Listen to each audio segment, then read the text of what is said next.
Good evening বন্ধুরা, কেমন আছো সকলে? আশা করি সকলে ভালো আছো, সুস্থ আছো। আমিও ভালো আছি।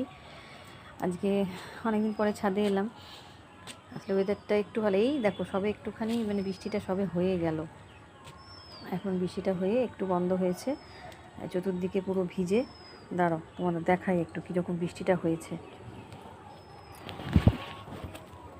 দেখো পুরো চতুর্দিকে পুরো ভিজে, দেখতে পাচ্ছ?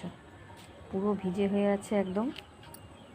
এই বৃষ্টিটা হয়ে গেল বলে একটু ছাদে আসতে পারলাম, যে যাই একটু ছাদে যাই। ঘরটা ভীষণ না ভ্যাপসা গরম লাগছে।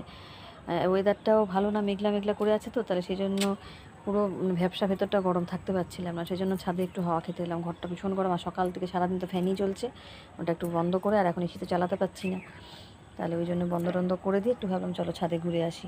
তোমাদের একটা জিনিস দেখাবো বলে ছাদে এলাম। দেখো ছাদে এসে একটা জিনিস দেখতে পেয়েছি, দেখো খালি তোমায় দেখায়।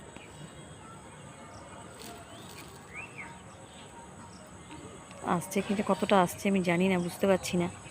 দাঁড়াও, দেখো ওই দিকটা দেখতে পাচ্ছ কিনা জানি না। দেখো কত কচু শাক, দেখতে পাচ্ছ? গোটা গাছ ভরে গেছে কচুতে, এত কচু শাক হয়েছে। কিন্তু এমন অবস্থা দেখো, এমন জায়গা যেখান থেকে তুলতে পারার কোনো অবস্থা এটাই নেই, কোনোভাবেই তোলা যাবে না। শুধু ওটা বনি হচ্ছে, কিন্তু খাওয়ার কোনো উপায় নেই।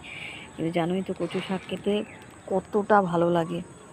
কচু শাক খেতে আমার তো ভীষণ পছন্দের জিনিস। কচু শাক দিয়ে ইলিশ মাছ খাওয়া হচ্ছে, কিন্তু কচু শাক দিয়ে আর খাওয়া হচ্ছে না। কিন্তু বাজারে কচু শাক খুব একটা খাওয়া হয় না। আর এটা কিন্তু লাগানো, যাদের এই বাগানটা ছিল তারা কিন্তু লাগিয়েছিল।